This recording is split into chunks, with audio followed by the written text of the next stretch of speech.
દેવાધિદેવ શિવશંભુના પવિત્ર શ્રાવણ માસના બીજા સોમવારે મોરબીમાં લખધીરવાસમાં આવેલ વૈજનાથ મહાદેવ મંદિરનું મહત્વ અને દર સોમવારે થતી મહારુદ્રીનો મહિમા. Story report by Himanshu Solanki, Morbi. ઓમ નમો નારાયણ. મારું નામ સંદીપ ભારતી ચંદુ ભારતી ગોસાઈ.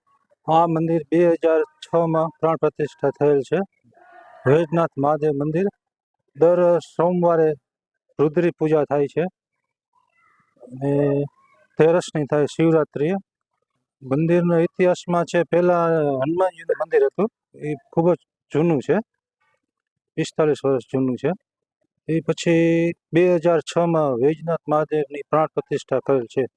સાંભળ્યું છે કે દર સોમવારે રુદ્રી થાય શ્રાવણ મહિનામાં. રુદ્રી શું કહેવામાં આવે છે? હા, રુદ્રી બધા બ્રહ્મદેવો આવે છે, બધા પણ કરી શકે છે. અને રુદ્રીનો મહિમા ખૂબ જ મોટો છે. રુદ્રીનો મહિમા જે તમે કરી રહ્યા છો તે આશરે કેટલા વર્ષો થયા અને કઈ રીતે કરો? આશરે 17 વર્ષથી કરી છે. અને રુદ્રી 2 કલાક ચાલે છે, રાત્રે 9 થી 11. બધો રુદ્રી પાઠ કરે છે અને પૂજા આરતી કરે છે. રુદ્રીમાં શું કરવું છે, શું ન કરવું છે? હા, રુદ્રીમાં અભિષેક હોય, અલગ અલગ દૂધનો અભિષેક હોય, શેરડીનો રસ, પંચામૃત, એ બધા અલગ અલગ નારિયેળ, લીલા નારિયેળનો અભિષેક, બધા અલગ અલગ અભિષેક હોય. જી નમસ્કાર. સર્વપ્રથમ સૌ કોઈને આજ શ્રાવણ માસનો બીજો સોમવાર છે, ત્યારે શ્રાવણ માસની અનેક શુભકામનાઓ અને સોમવારની પણ શુભેચ્છા. દેવાધિદેવ મહાદેવ સૌ કોઈની સર્વ મનોકામનાઓ પૂરી કરે. મારું નામ મોહિત રાવલ છે, કાર્તિક, અને હું આજે તમને મોરબીના લખધીરવાસ ચોકમાં આવેલા એક વૈજનાથ મહાદેવ વિશે માહિતી આપવાનો છું. 12 જ્યોતિર્લિંગમાં પણ જે સ્થાન પામેલા છે એવા વૈજનાથ, કે જે ઝારખંડમાં જેનું મુખ્ય મંદિર આવેલું છે, તેની પ્રતિકૃતિ, તેની છબી દર્શાવતું મંદિર એટલે કે મોરબીનું વૈજનાથ મહાદેવ મંદિર.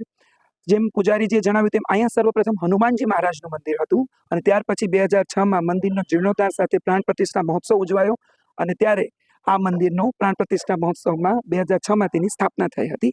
હવે આપણે વાત કરશું 12 જ્યોતિર્લિંગમાં સ્થાન પામેલા વૈજનાથ મહાદેવની. વૈજનાથ મહાદેવનું જે પૂર્ણ મૂર્તિ સ્વરૂપ છે એ ઝારખંડમાં આવેલું છે, કે જે 12 જ્યોતિર્લિંગમાં સ્થાન પામેલું છે.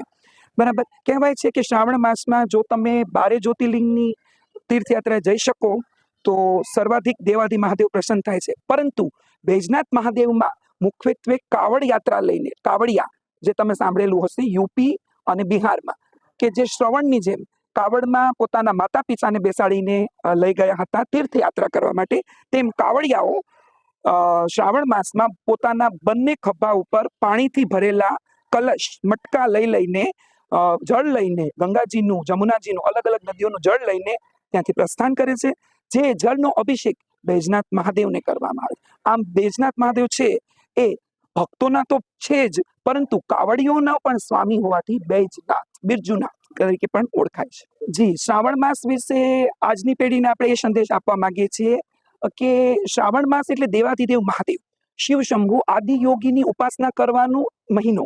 પરંતુ આજની પેઢી જ્યારે ક્યાંક ને ક્યાંક અસમંજસમાં છે, દીર્ઘામાં છે, ચિંતામાં છે, ત્યારે આપણે સર્વે કે જે આદિ યોગી છે, શિવ છે, એ સર્વ તત્વને પામશે. ત્યારે આપણે ભક્તિ, શક્તિ અને મુક્તિના સંદેશથી શિવ તત્વને પામીએ અને પોતાનું જીવન સાર્થક કરવા માટે ના પૂરતો શ્રાવણ માસ, જેમ આપણે અહીં વાત કરીએ તો વૈજનાથ મહાદેવમાં શ્રાવણ માસમાં જ નહીં, પરંતુ કોઈ બી સોમવાર, વર્ષમાં જેટલા બી સોમવાર આવે છે ત્યારે રુદેવોનું બ્રહ્મદેવો દ્વારા આયોજન થાય છે.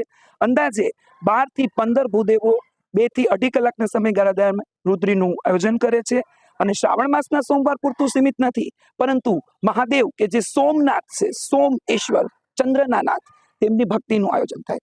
તો આજની પેઢીને એક મુખ્ય સંદેશ આપીએ કે મહાદેવની જેમ કોઈ બી વિકટ પરિસ્થિતિ આવે જીવનમાં તો તેમનો સામનો કરીએ.